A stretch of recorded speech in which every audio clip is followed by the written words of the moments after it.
Hi, and welcome to My Podcast Knows What You Read in the Dark, a book club podcast made by chaotic people for chaotic people. I'm Caitlin. I'm Lady. I'm B. And I'm Kristen. And we are four friends here to tell you what's what about the books we read and loved this month, or the books we hated this month. I have a question for everybody. I saw this on TikTok the other day. Oh, and yeah, but it's not bad. It was actually a great question. What is a book that you would sell your soul to read again for the first time? I'm trying not to say the obvious answer. I think we all know your answer, Kristen. I really don't know. I'm like Kristen, I'm trying to think of something that's not obvious. Yeah. I think I have two. The first one's the obvious answer, which is If We Were Villains. The second answer is actually The Raven Boys, I think. Yeah, that's a good pick. Because that book, altered my brain chemistry in a way that I'll never be able to reverse it. You know what I think mine would be? Go ahead. The Hunger Games. Ooh, that's a good one. I was thinking that before, whenever I wrote this question on Ask, I was thinking about that as I was writing this down. I feel like we've all read it as a teen, I think. Even reading it for the first time as an adult would be super interesting. Yeah. Yeah, I remember, was it 2020 when the newest book came out? I have not read this and I will not read it. You should, because I thought it was good. But regardless, whenever that book came out, I reread the trilogy before. And I hadn't read it in a long time. And Stephanie in the book club actually brought this up, but reading it as an adult is just so much different than reading it when you're young. You still like you said, you still understand the heaviness of it, but when you're older and you have kind of lived through what we've lived through the last couple of years, it hits even harder. Yeah. Even just watching the movies again recently, I was like, God, this is so fucked up. Yep. It is. What about you, B? I'm literally looking around the room where I'm recording because that's where my books are. I'm trying to think about books that really hit hard, that I can remember really hit hard. And so I'm kind of in between The Wicked King, just because you do have a little bit, I had that familiarity with the readers, and then just the spoilers that are in it, it just hit really well for me. But I actually think The Captive Prince, I read it for the first time last year and just inhaled it. Oh yeah. I don't know, I get this weird feeling where I don't know how to describe it, but sometimes when you read a book and it literally you almost feel it in your chest, transports you. Yeah, you just forget about real life for a while you read it. Yeah. Yeah. There's nothing else except The absolutely. Captive Prince. Nothing but Damon and Laurent. Nothing but toxic relationships. Yes. Yeah. Adults that need therapy and Yay. That book pulls you in, too. It, sucks you in so fast. Yeah. Oh, it does. It really, really does. We need an episode about this book, by the way, / this series. Yeah, I know. I haven't done it on an episode or anything yet because we just are going to have to do a bonus episode or something because there's no way. Yes.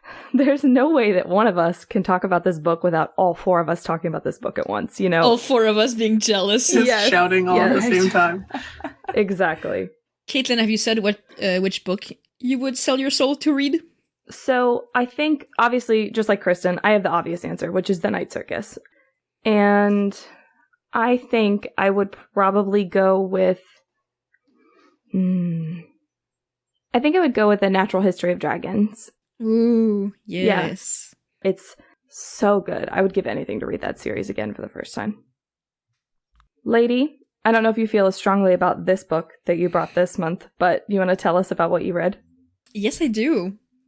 And I do feel pretty strongly about this book. Oh gosh. So, you all know what I'm going to be talking about today because I talked about it in our previous recording, but also I've been obsessing about this series for the last 2 weeks. So, it's time to introduce you to my new cinnamon roll and his poor little Meow Meow. And I have named The Boys from Prince of the Sorrows by Kellen Graves. I kept seeing this book on Instagram on my Explore page, And we all know, like, I'm a sucker for a gorgeous cover. And I buy all of my books based on the cover only. I never read what's behind it, and I've been burned so many times before. So obviously I saw this gorgeous cover. I had to buy it. So this is Kellen Graves' debut novel. It's self-published, and also, like, fun fact, that gorgeous cover I've been gushing about was painted by the author's partner, which I think is really cool. Oh, that's so cool. That's neat. I know! It's amazing. So our story takes place in Alphidel. It's the Fey realm. And Alphidel used to be connected to the human world through a series of tears in the veil separating the two worlds. But most of the portals were closed during the reign of the last Night Queen. And since then, humans, they're only brought through the veil by Fey patrons to serve as indentured servants. And the patron Fey will offer the human parents like a boon in exchange for their child. The child will usually get returned after a few years. In the case of our main character, that's like 20 years, I think. That's so interesting, like a play on the changeling. Yeah, exactly. Ooh. They're called changelings a few times too. It's basically a play on that.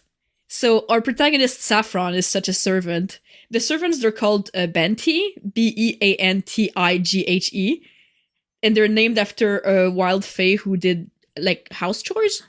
I've actually read about Bantis a little bit in the lore behind them, and apparently it's not even like a real Irish fairy. It's like a made-up thing by someone who isn't Irish, which is really weird. That is weird. Saffron specifically lives in Banti Village, next to the High Fae campus of Morgan Academy. But he's getting old, though, so like I said, his patron Fae usually returns his servants after like 20 years, and I think he's been there for like 19, or like it's his 20th year and he really doesn't want to go home. So his patron Fae plans on sending him back to the human realm soon, and Saffron is completely terrified of that. So he tries to better himself and like make himself useful, but it's never enough. At one point he does actually have the opportunity of becoming being patronized by another Fae, but this other Fae wants him as basically a whore, and he does not want to be like someone's bed servant. So as our story starts, his plan is to find someone else to patronize him and get himself an academic endorsement so he can stay and study amongst the Fae. The problem, though, is that, well, humans are only brought into Alphidel as servants, so he's not actually literate. Oh, no. He has taught himself to read and write using, like, stolen books, which he often has to burn so that, like, nobody would see him with those stolen books.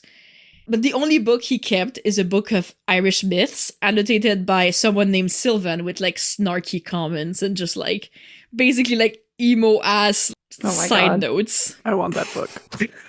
I know, right?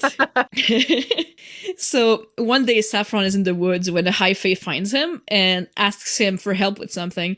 This Fae hands Saffron a ring, telling him that it belongs to a prince and that anyone who wears it can compel any Fae. And then this Fae gives Saffron their true name, and sure enough, Saffron compels them. Now you're probably wondering, Yeah.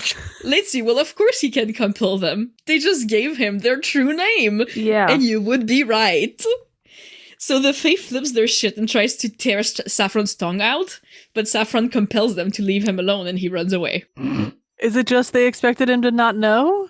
I was gonna say, what else did you expect? Like, you gave someone Exactly. your true name. You can't just drop that kind of knowledge and then be like, okay, do with that what you want. Do with it what you will. The other Fae did try to get Saffron to give them his name, but Saffron lied and gave them another name, so even if the Fae was trying to, like, compel him in return to, like, not run away from them, he would still be able to because he lied about his name. But yeah, so when he gets assigned to clean up one of the dormitories for some important new students, Saffron meets this Fae again, who turns out to be Sylvan, the guy who annotated the book he learns to read with. And Saffron had already daydreamed about this boy who used to own this book, and he had kind of like a crush on him just based on the like snarky annotations, and he had like this mental picture of what this boy would be like. But it turns out that Sylvan is actually Crown Prince Sylvan de Tuat de Danann, the future Night King of Alphidel. Of course he is. Of course he is. A prince in disguise. And since Saffron knows his true name, Sylvan wants to rip Saffron's tongue out, but Saffron managed to convince him into a bargain. Sylvan offers him an academic endorsement in exchange for Saffron's silence about his true name. But Saffron suggests that he could find a way to, like, protect Sylvan's name, perhaps like a spell to make himself forget it or something like that. So I'll spoil the story a little bit because in the grand scheme of things, like it's not the biggest reveal. But when he made the little test in the woods with the ring, Sylvan was hoping that the ring was imbued with anti-compelling magic. So when he gave Saffron his name, he was expecting him to be unable to compel him. Oh. Basically, like blocking the true name magic. And since Saffron is a human, Saffron is just a human, he could have just chopped off his tongue and kept his name a secret, or just like straight up kill him, because like who cares if he's a human? Like it's just a servant, no one will miss him. Yeah. But the ring had no such properties. So with the academic endorsement, Sylvan is hoping that Saffron will find a way to actually put that property onto his ring. The same way that Saffron has a patron ring from his patron fae, and it prevents him from being compelled by anyone other than his patron fae. So the ring itself for the Sylvan's ring is his family ring, which is meant to become his fiance's engagement ring when he eventually proposes. And his future fiance is Lord Terran, who everyone thinks will balance out Sylvan's flaws to make him into like a good ruler, because like Sylvan is kind of like this laid back, like kind of like mischievous dude. But Lord Terran, the future fiance, is actually a total piece of shit. So it's like a political relationship if there ever was one. But my poor little Meow Meow Sylvan is terrified of what Terran would do if he learned his true name, which I'm guessing is probably part of the dowry of the vows or something. Sylvan and Terran's relationship is like super fucked up, and Sylvan is pretty much convinced that he has like no say in this relationship. He's kind of just like accepting it as like, I guess everyone expects me to marry this guy, and therefore I guess I will have to propose to this guy eventually. So he's an angry mess, and he takes his anger out on Saffron at the beginning of the book because like he's a human, he's an easy victim. But as they warm up to each other, his cruel exterior cracks, and you see the sad mess beneath. Oh no. Yes, he's a sad wet boy. Oh. Everyone should have known this. Yeah, true. Of course. Lady's been raving about it, so. I did call him a poor little Meow Meow, so... Yeah, true. Ring the sad wet boy alarm. It's time for dinner. Yay. We need like a soundboard with like a little jingle. Absolutely. Yes. And Saffron is a sad mess too, because while all of this is happening, a wolf is killing his fellow human servants. Because of that, he has to deal with the guilt of like trying to juggle between his goal of like bettering himself and like getting a new patron fate to like endorse him, or trying to help his friends who are dying killed by a wolf. And he's definitely one of those characters who tries to solve like everyone's problems, but just ends up creating more problems for himself. He gets the shit beaten out of him at least 5 times in the first book. Oh my god. It's a surprise he survived. He sounds like the poor little Meow Meow. No, he's just a disaster. Oh, okay. Fair enough. So now, that's pretty much all I'm going to say about it, because I want you all to read it, and I don't want to spoil anything more than this. I'm almost done with the second and I think last book about these two characters. There's a third book, but it's about another couple / different characters. Now I have to jump on my soapbox real quick. So, when I get swept up in a book as much as I am with this one, I like to read bad reviews to like see the other side of the coin, you know? You are so strong. I know. You I know. are, because I can't do it. Like, whenever we did the game a couple episodes back where I had to look up 1-star reviews for books that I liked, oh my god, it was like, it would make me so irrationally angry to read people's bad opinions. I can just see you, Kristen. I'm like, yeah, that checks out. Yeah. For me, it's more of a thing of like, am I being rational when I'm trying, like, or am I being rational about this book, or am I just like completely insane and like I don't realize how bad it is? I'll just be happy with being insane. I don't. Yeah, I mean, I guess so. Like, I do the same, lady. Don't worry. It's okay. Like, I gave A Court of Warnings and Ruins a 5-star the first time I read it, and now if I read it again, I'm like, this is kind of long. Me with a Court of Silver Flames. Oh my god. I mean, same. I think I gave Silver Flames a 5-star the first time I read it, and this time, like, you couldn't pay me to read this book again. I fucking hate it so much. Yeah. Long. It's so for fucking no long. reason. For no reason. But I'm pretty sure I gave it 5 stars. I did give it 5 stars, but I did every time I too. talk about it now, I'm like, God, this book is the worst thing was ever written. The only book that I've ever like really, really enjoyed that I went into the 1-star reviews of, and only because of our last episode did I do that, or not our last episode, but the episode that we recorded where we did that game is the only reason that I did this. But I went into the 1-star reviews for Gideon, Nona, and Harrow, and some of them were so fucking funny. Like, people were getting mad about stuff like that was purposeful because of the plot, and I was like, you guys, the girls who get it, and the girls who don't clearly don't.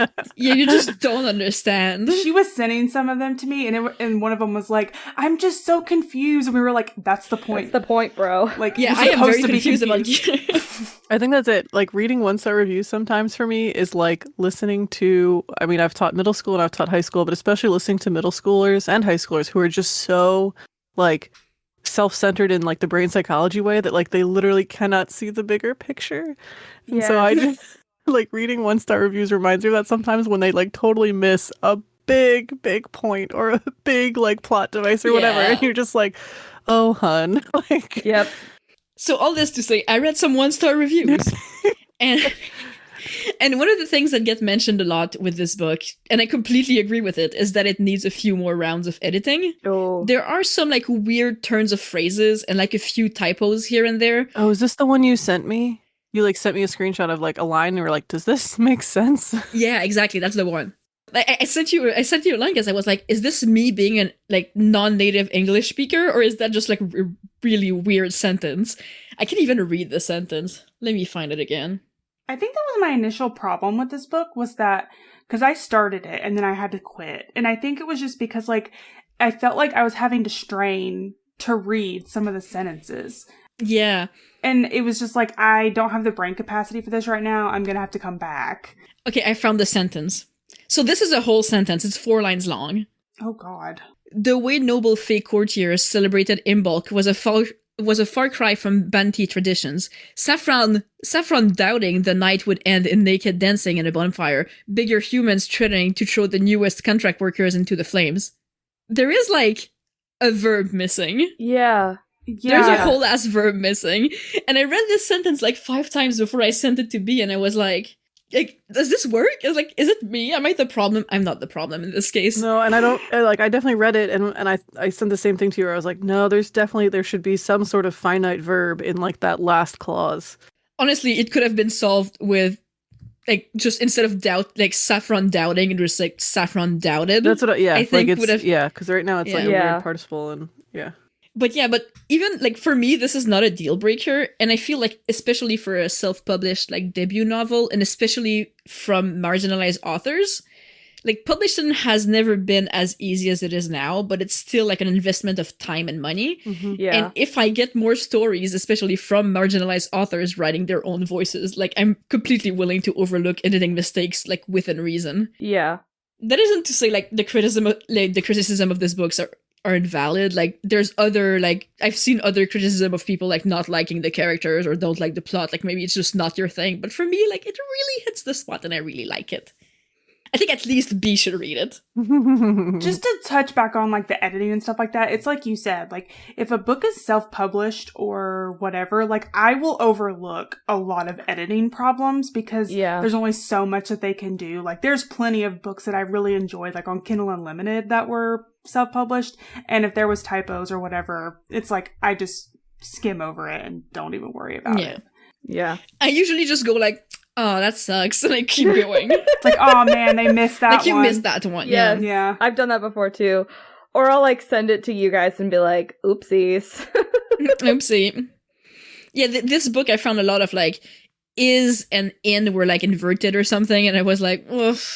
Like instead of writing is, they wrote in, and I was like, Oh, that's tough. it Yeah. sucks, but I mean, I've seen typos in like traditionally published books. Like it happens. yeah. Yeah, it Completely. does. I can't remember what book it was that I was reading just recently. I think it might have been Hotel Magnifique, but there was a spelling error in one of the words that I was reading, and I was like, it was a major published book. So, I mean, like, it happens because there's only so much you can do as, like, a human with editing. Like, you can only look at something so many times. Right. Yeah.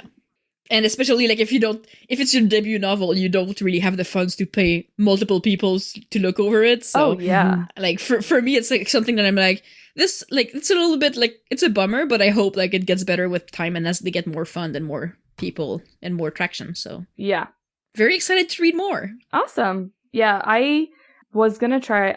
So after our last recording, I was planning on picking that book up, but to say that life has been crazy is putting it mildly. And the only thing I've been able to read is like less than 3K word fanfics that are like instant gratification, doesn't require me to really have my brain on at all. So I was like, this is not a good time for me to try and read this book. I'll come back to it later. So hopefully next week, when life goes a little bit more even again, I will pick it up and hopefully enjoy it as much as you did.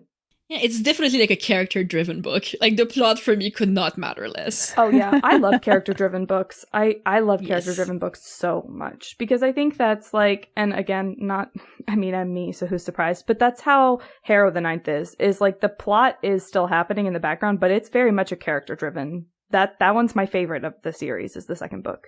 It is very I mean, you could argue that all of them are character-driven. Yeah. But there's more plot going on in the other first ones. and the third one. Yeah. Which, that's like Stalking Jack the Ripper with me. Like, a lot of the plot, like, I could freaking care less. It's the characters that really honestly, bring me in. Yeah. I think that's why you and I don't know, I can't remember if we all agreed that Hunting Prince Dracula was the best one. It easily. Absolutely. That one has, like, so much character development between the two of them. Because that's, like, the start of things to, like, really getting serious. Especially with Audrey, like, processing the trauma from the first one. I love that one. Though I will say Houdini is my second favorite for, reasons. For the boy, the man, the myth, the legend. For the man, the myth, the legend, the shit starter. I forgot how much he redeems himself in capturing the devil, and it made me so mad. I was like, no, don't redeem yourself to me. I still hate you. No, thank you, lady. I am excited to pick this book up. Me too. Yeah, I'll definitely give it another chance. I just, like I said, it was like past my brain capacity the last time I tried to read it. I was like, fine. It happens. It's very queer. I love it. I did download the book from Kindle Unlimited, and I saw that it was, well, one, very queer, but also I believe they have another book that is also queer as well. Looking forward to it. I think they only have 3 so far, and they're the first, the two books about Sylvan and Saffron, and then they have one called, I think, The Fox and the Dryad, which is the 3rd book in this series, but it's like different characters. That's how Grace Doravin's Radiance series is, or I guess it's the Wraith Kings series, but books 1 and 2, Radiance and Elodion, I believe, follow Brishan and Idilko, and then book number 3 takes place in the same world, and it's side characters from the first 2 books. They are like the main characters in that book, but it's all takes place in the same world, and it's technically the same series, so that's not a strange concept to me. I'd be interested to see how they connect that 3rd book back to the other 2. Yeah. Well, B, you want to tell us about your book? Sure.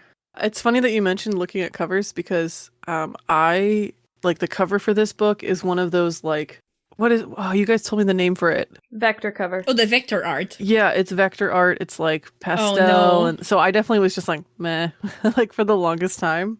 And I forget how I came across this book. It's just been sitting in my e-reader for a while. So the book is called The X-Talk by Rachel Lynn Solomon. Oh, I own this.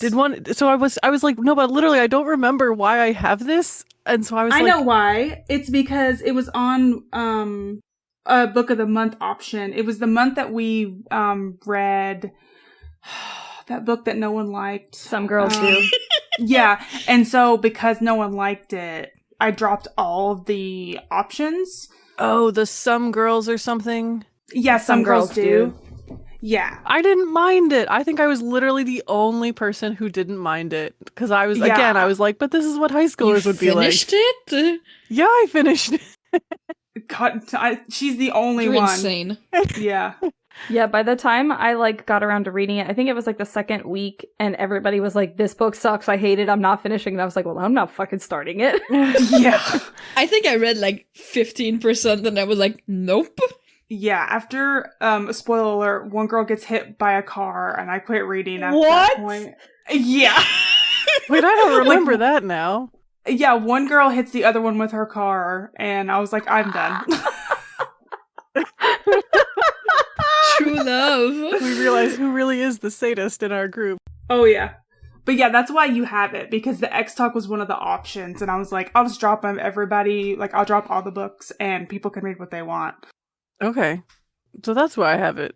And I guess no one else read it. I read it. Okay, good. I was like, no, I really, like, I've just been, like, skipping past it for ages, and I was finally, like, because the cover has, like, the bottom portion of two people's faces, and they're facing each other as if, like, maybe they'd be leaning in for a kiss, but in between them is a microphone. They're podcasters, obviously. Yeah, so they're podcasters. They're really, are they really? Yes. See, I thought they did radio, so this is interesting. It's radio, but they also release it as a podcast. And so when I saw that, I was like, well, I just started recording a podcast with my friends. So yeah, I gave it a try. So which one of us are you going to pick to fall in love with? Answer now. Don't think, just answer. Lady, sorry. Of course, yeah. Wow. No, we already knew that. No. You're right. basically married. Kristen and I are right. married, and Lady and B are married. It's Oh true. yeah, that was like a given. Yeah. Yeah, we'll come to our weird relationships. Yeah. Yeah. So anyway, I've ignored it for months. And then I noticed it recently. I was like, hey, let's give it a try.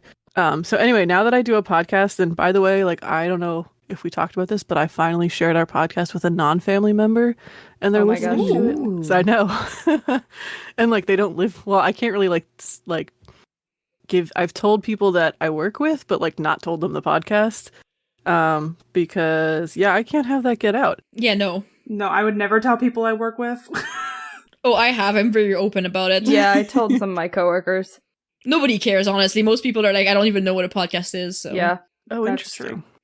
I did have a coworker who mentioned it to someone else because I told her I couldn't stay later because I had a podcast recording. And when the boss asked her what the podcast was about, she pretended she did not know. Oh, that's a real one. I know, that's a good coworker. That is. Yeah. Anyway, so I read this book and I'm glad I did. And like now I'm thinking like, man, that should have been the book that we read that month. Anyway, so because it's from, I think was that like February or whatever, it's a romantic comedy. I would say it's pretty short, but I also am the person who read a 750-page book Oh my God. unknowingly, or whatever it was, 500, 700, whatever pages. So this was like just too many pages. Too many. This was just under 350. Oh, okay. So it's like 330 something, 336, something like that. Anyway, so the story involves two people who work at a local public radio station in Seattle. The like female lead is named Shay Goldstein, and she's in her late 20s. I think she's like 29, and she's worked at the radio station for 10 years since she started interning there at that station in college. And then the main male lead is Dominic Yoon. And I did notice because the other like book that I had mentioned a while ago, it was also a Dominic, and I was like, what is it with naming like male leads Dominic? Like, is that just the name of now? I don't know. Oh yeah, that other book you had was, his name was Dom. Yeah, and Dom. I will say that at one point the boss in this calls Dominic Dom, and it is immediately like nixed, where it's like, no, that is not my nickname. Like, no, thank God. I am Dominic. And I'm All like, right. okay, good, he wins. Bonus points. Bonus points for him. Exactly. So Dominic Yoon is the new kid on the block, essentially, who's been at the station for less than a year after finishing a grad program at Northwestern, and a grad program in broadcast journalism at Northwestern. And I bring that up as a big deal because he mentions it all the time. And it's a point of like showing a couple of things. Like it shows his elitism, and it also kind of shows up regularly as his way to kind of establish his like not seriousness, but his like expertise, right? And the point of that is to make sure you understand his like where his character and his like influence in terms of being in radio, where it comes from. And Shay, however, she's seasoned. She's like the the player brought up through the minor leagues kind of thing. Her father, like she gets her love for radio from her father, but yeah, she starts interning when she's her freshman year in college, and then basically just like gets hired after college and stays there ever since. And so part of that is to set up the two characters as definitely like the different camps of radio, and also just the different camps of like what does it make to be like good in radio. So anyway, so their different camps is that Shay has, again, she's grown up with public radio. She loves it. She's in it for the storytelling, and part of that's attached to her dad where like they shared this together. There's a pretty good quote, I think, from, well, it's not a pretty good quote, but like her father basically says, like, in terms of public radio, he's like, well, you make people cry and then you make them laugh. And he's like, but, at the end of the day, make sure you tell a good story. And so for her, it's always like the human interest stories are always a big deal to her. Whereas Dominic, right, straight off, a grad program in journalism, he's all about news, straight facts, hard-hitting stories. And that's actually where the opening of the book starts, is that, everything's from Shay's point of view. But so the interactions you see with Dominic in the very first kind of opening scenes of the book is that he's a reporter for the news, and he does this report, and he basically like breaks a news story for Seattle news in general, and it's like a big deal. So you have Shay, who is like started when she was 18, was like the wunderkind when she was 18 and has come up through the ranks. And then you have Dominic, who's just come in, and he's now the wunderkind and like has brought like literally like a lot of attention and accolades to the station for breaking this news story. And so that's really where the book opens, and you're like, whoa, all right. And even like from the moment Shay's point of view picks up on Dominic, it is obvious the kind of dislike on her end, and if nothing else, if it's not dislike on his end, the like frosty reception between the two of them. The very next day at the news station, there's this senior leadership meeting, and again, from Shay's perspective, right, who had like a lot of her perspective is how she has worked herself up through the ranks and how it has taken forever for her to be invited to the senior leadership meeting, even though she's been a producer on a show, like one of the big, I won't say flagship, but like one of the big shows for like several years now. She's only just being invited to the senior leadership meetings. I'll come back to that later. But anyway, so, she's like really happy she gets to go to this leadership meeting because she's like, oh, I've made it. Like I've made it at the radio station. Haha. And then Dominic shows up, and she is like this snotty, obnoxious, like she sounds like a teenager when she's like, excuse me, you weren't invited to this. This is only for senior leadership. And then of course the boss comes by and is like, hey, Dominic, come on in. And she's just like bristling in the corner. Hermione Granger energy. Yeah. So speaking of like looking up reviews, I was trying to look around and I saw someone like post on Tumblr. They were like, could someone just take this X-Talk story and do a Dramione story about it? Yeah. But so there's this whole aspect of Shay resenting like Dominic in general and what he represents. Like that he's the new shiny, again, wunderkind, which she was. And so there's a little bit of like her having to come to grips with like, she's 29. She is now, she needs to move on to that next level of work or like being an adult at work or whatever it is. And it's really apparent, like Shay as a character overall does not handle change well. And I appreciate that in her narrative you see that, because that drives a lot of her actual like character development is that she has to adjust to change. There's some significant things in her past, like the death of her father, so she holds on to this grief and has to figure out how to be able to move on from it. And her mom is widowed, and like at the very beginning of the book you find out that mom has found love, like had already found love, but mom is going to get married, right? Is going to remarry, and so she has to adjust to that. And then her friend is moving for a better work opportunity, which is like the next like in terms of like what her friend wants and what her friend has always wanted to do, it's the next logical step of what she should go and do. But you have Shay kind of holding on to that and being so afraid of change that she doesn't want anything to change. So it's interesting in that sense. Like it's real. Like, I don't know, I'm no longer 29, but you know, even now I still definitely have moments where it's like feeling on the precipice of a big change, and I'm not just nervous, but just like it's that fear of the unknown that I don't wanna. Yeah. Mood. Yeah, so Yeah. like there's definitely part of that where like reading Shay's point of view of those things, I was like, all right, I'm here for it. Like, not that it's happy to go through, but like I'm like, good, it's real. Anyway, so they're at the senior leadership meeting. The boss comes in and basically says how numbers are down, right, for recording and listening, and that there's gonna have to be changes. So then everyone's like, oh shit. So then the boss is like, all right, pitch me some new ideas. And so they're pitching ideas. Shay pitches an idea. And Dominic and it's kind of like a storytelling interest story, thing. And Dominic immediately is like, "Oh, why would we do that? This is supposed to be news." And they go like they just like snip back and forth at each other for the most of this meeting, and it's literally like the rest of the rest of the senior leadership is just watching the back and forth like a tennis match. Oh my god. And I like that because they're supposed, like, this book is presented as like enemies to lovers, but really they're rivals. It's rivals to lovers. So there's some really good moments in the first like third of the book, and especially in the first like I want to say like the first 5 chapters that really set them up as rivals. You're like, oh, got it.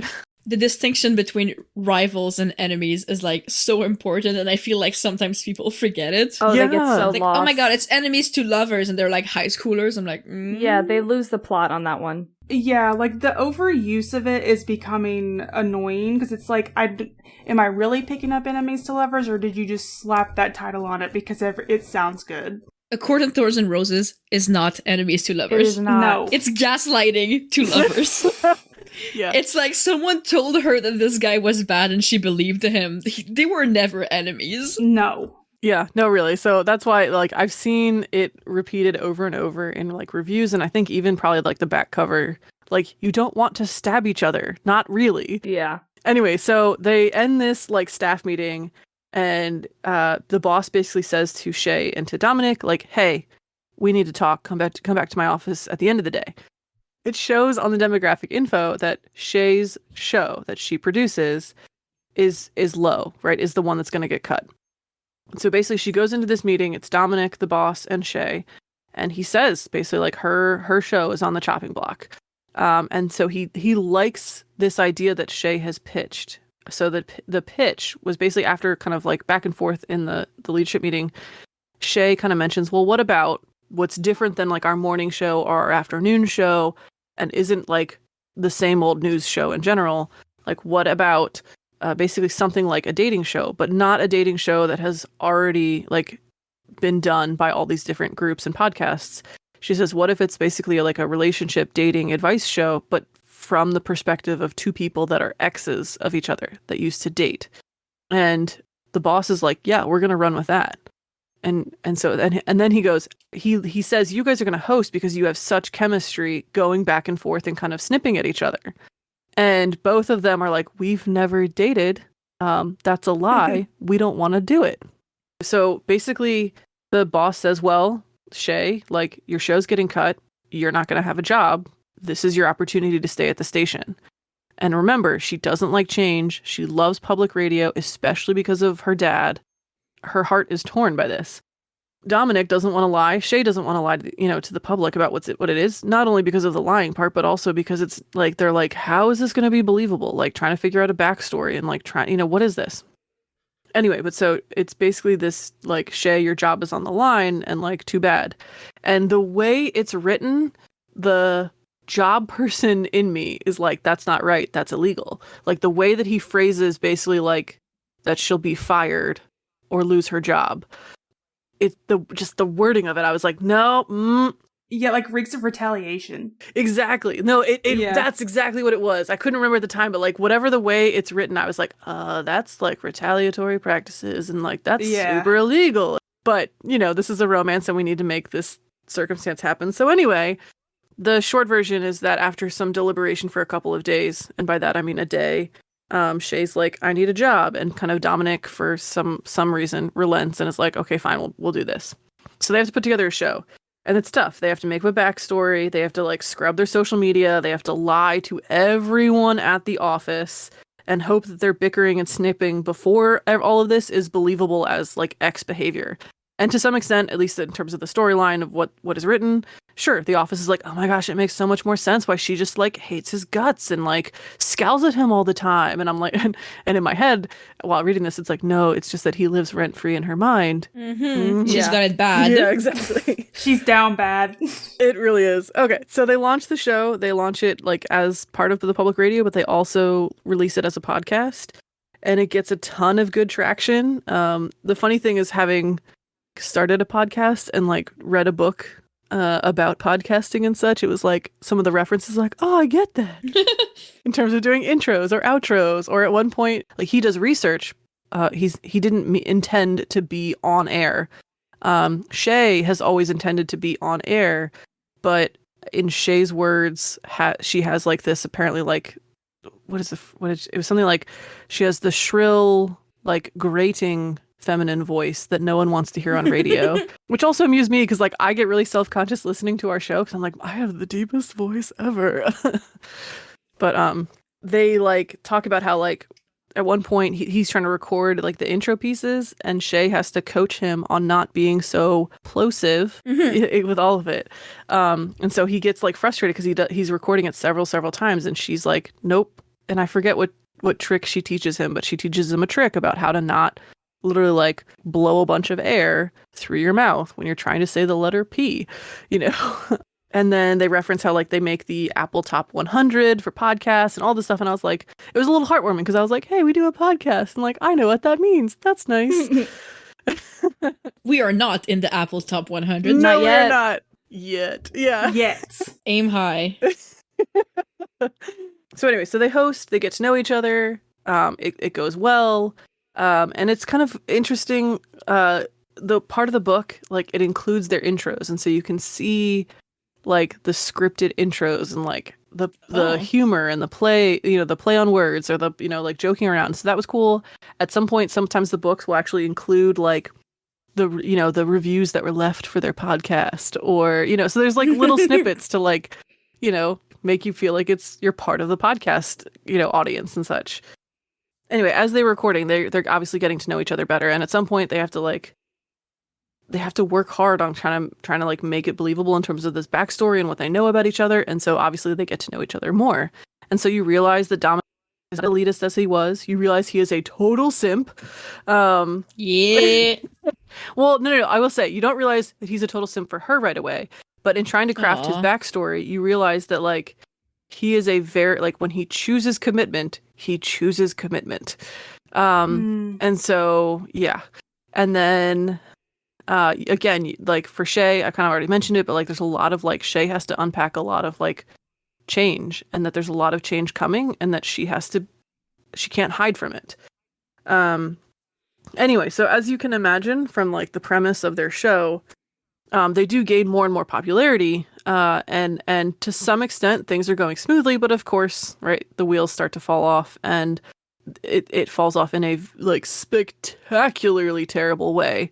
And that of course leads to their, like, as they get closer and actually start to have a relationship, that's when the like wheels start to fall off. And so because of the like spectacular like blow up of their show, they end up not being together for the like big climax like problem moment. It's not like super smutty, but the smut is good. Nice. Nice. It's all about quality, not quantity, you know? Exactly. Hell yeah. And it is literally because Dominic is a total simp and exactly knows how much attention you're supposed to give your partner. Yay! Love that. Love him. So I won't spoil all of it, but like you can, it's pretty predictable and like you can predict it a lot.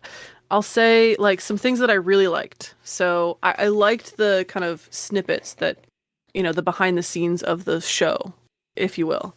I liked in general that it was pretty believable. Like Shay is 29, Dominic is 24. Oh, he's a baby. Oh, that's So- like super rare. Yeah. Well, and someone mentioned like, because in the book, Shay kind of keeps mentioning like, oh, like a little bit of like cradle robbing thing. And someone was like, why do we keep focusing on this? And part of me was like, you have not been a 29-year-old talking to a 24-year-old. Yep. But Yeah. It shows. it shows. But anyway, so it was believable. The mom, Shay's mom, is widowed and ends up getting remarried. Like, she's a side character for sure, but she's still given enough service that you're like, wow, this is nice. That, like, it's talking about especially, like, older people having had love and finding love. And at one point, like, part of the Shay being able to deal with change is her mom finally talk about her dad and passing. Huh. Yeah. And it's nice. One of the shows that they do with this is basically they have Shay's mom and the man that she's remarrying, who's also a widower. They have them come on and talk about grief, right? Like relationships and especially grief after you've lost love.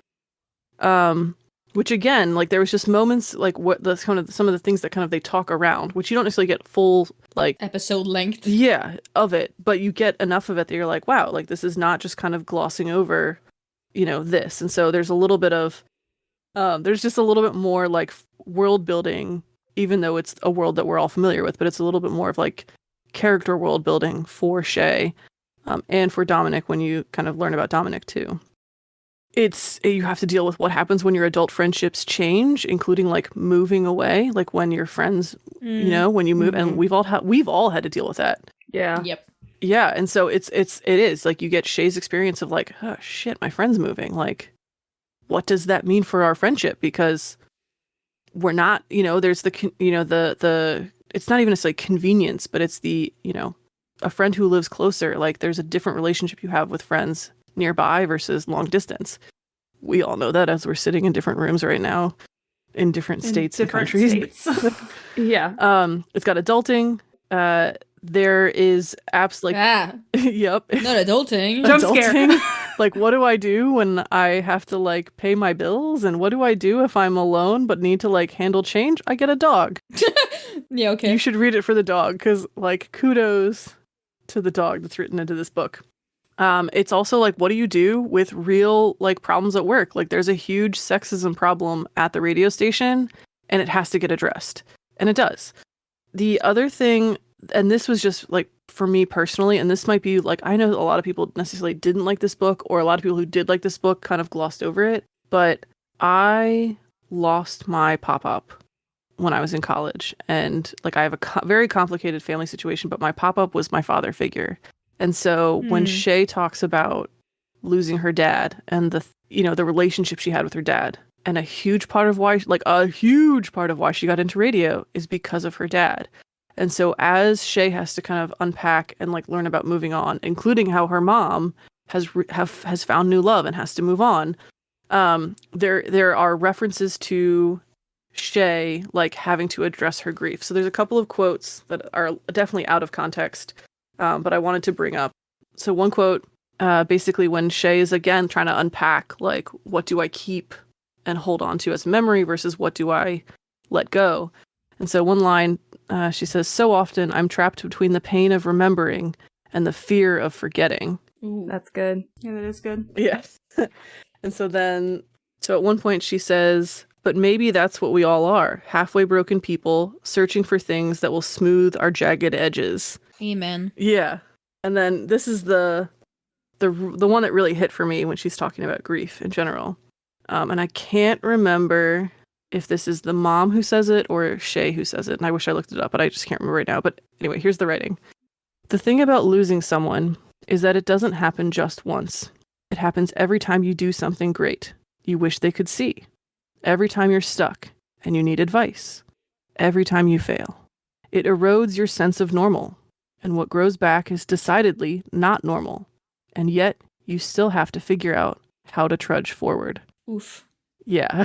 That's really good. That reminds me of Hosier's new song. Yeah. He literally course. has that lyric of like remembering what the extent of forever is. It's like waking up Yeah. and like realizing your grief all over again. Yep. Yeah, I just like, not to bring the romantic comedy down, because there's definitely like really cute, really really sappy, really romantic moments in this. But I also, right, like when we like one thing that often gets overlooked is you know, lost love and grief. And I appreciated this book having that, and I appreciated that Shay was forced as a character to address that. And that's just personally for me because I carry my grief for my pop-up in particular, but I carry my grief for people that I've lost all the time. Sounds like a really good book. Yeah. Yeah, like it was like, so, despite what I just said and had this downer moment, it was like surprisingly light, and it was a really fast read, and I remember reading it and just having like the internal squeals over certain parts because it was just like cool. It was a good read. I liked it. It's the kind of book that I would not pick up if no one told me to pick it up, right? Yeah, I wouldn't pick it up in a million years even if you paid me. Yeah, and I don't like the cover. Like, I really don't like the cover, and because it's like a whole pink background. It's these weird vector faces, half faces with just their noses. It's a microphone. Like, it's just like, I would not pick up this book from the cover. Yeah, my friend recommended it to me because, like, that's basically all she reads is romantic comedies. And she was like, you'll like this one. It's really good. And this was like, this was over a year ago. And I was like, oh, I'll get around to it. And then ain't nobody got time for this. Yeah, because, like, I am not like a contemporary romance gal. Nope. But I was like, oh, I'll get around to it. But then I may actually read it now just because sometimes, like, I'll get in these moods where I just want something really easy, and those are super easy reads. Yeah, exactly. And that's kind of the mood that I was in. Like, I needed something really easy. And then I ended up, and again, when, like, I go into it being like, I just need something that I can get through quick and kind of like windshield wiper my brain, and just like, whatever, it doesn't matter. But then, yeah, I was reading it and I was like, hey, I like this. This is nice. Awesome. I'm curious if you guys do like read it, like what you think. Because again, it's like, I'll say it's not like life-changing. It's not like, oh my gosh, this is the best read. But like at the same time, I read it and I was like, huh, like this is like worthy. I don't know how to explain it. Yeah, I feel you. I probably will, honestly. Well, let me know. I will. Do we have a game? Kristen has a game, yes. I do. I'm pulling it up now. So we played Smash or Pass before. We did it for Book Talk books. Today, we're going to do it for book tropes. Okay. Yes. And so I've got like 10 or so here. And we'll just go down the list. First one, Forbidden Love. Pass. Smash. It really depends on the context for me, but for the most part, oh, I don't know. That's it depends true. on the context. I'll agree on the context. Yeah. Give me an example of when you would pass. Old age, young. What is Yes. that like? Old Yes. man, young girl. Age Forbidden difference. love. Yeah, Pass. if it's like a big age difference and that's why the love is forbidden, or also if it's infidelity, I'm out. Oh, for me, Forbidden Love is like noble and like commoner. No, I know, and I agree with that. Yeah. Yeah. I'm with you, Caitlin. I get exactly what you're saying, and I agree. Yes. Second chance romance. Smash. Pass. Uh, Once again, depends what the second chance is for. Yeah. Rug? Like, I hate the secondhand romance where, and this is why, like, I'm probably a pass, because oftentimes it's a second chance romance, and it's because one character was a total ass and terrible person, like, to the extent of, like, bullying or, like abusive, and didn't change. Like, there's still those tendencies, and I'm just like, ugh. But the groveling and, like, Yeah. everything that leads up But then after again, it, juicy. Defy the Night, kind of second chance. Yeah. Right? Because it's friends to enemies to lovers, right? So, like, it's kind of like a second chance after he Yeah. fucked up. Yeah. If you squint, it's there. Yeah. Squint and tilt your head sideways, like. Yeah. Okay, Amnesia. Pass. Pass. Hard Thank fucking God. pass. Thank God. Forced or arranged marriage. Oh, smash. Probably Smash. Yeah, Smash. Mostly because we're all thinking of, like, fae romances. We're all thinking of Katie Roberts' whatchamacallit series. Yes. Also, I'm thinking of the Elise Kova ones. Yes. Mm-hmm. Along the same line, Marriage of Convenience. Smash. Smash. Smash. Total smash. Why choose, aka harem, reverse harem? Nah. Absolutely smash. Mostly Smash, but Yeah. also, like, I'm very, very, very dependent on the writing. Yeah, that's how I am too. Fair enough. Well, that you could argue that with any of these, though. Yeah, I guess. Soulmate or mates? Pass. I'm more on pass nowadays. Yeah, depends on the context, but yeah, pass. Yeah. Well, it just bores me most of the time. Usually when I see mates, I want them to like hate each other for a Yeah. while before they Yeah, actually when you don't have to get work together. for it, you're like, ugh. Exactly. Yeah. It's like if you are just like supposed to, if it's like destiny that you're going to end up together, it's like, okay, well then you could have done that on page 1 and all of this was worthless. Let's see. Okay. Fake dating. Oh, Smash. Pass. I I don't know. Oh, I love the don't gasp know. of surprise and betrayal. I am disappointed. Why? Sorry. No, I'm not disappointed. But also, why, lady? Why pass? Yeah, why? I just don't care much for it. Just doesn't. Like, it's not something that's gonna make me pick up a book. All right. I guess I'm a meh. Fair enough. We all have our preferences. Okay, last one. Age gap. Pass. Pass, yeah. Absolutely pass. Actual enemies to lovers? Smash. Smash. They try to kill each other. Smash. Smash. Bully romance. Smash. Smash. Depends on the context, but yes. Have we mentioned the Cruel Prince yet?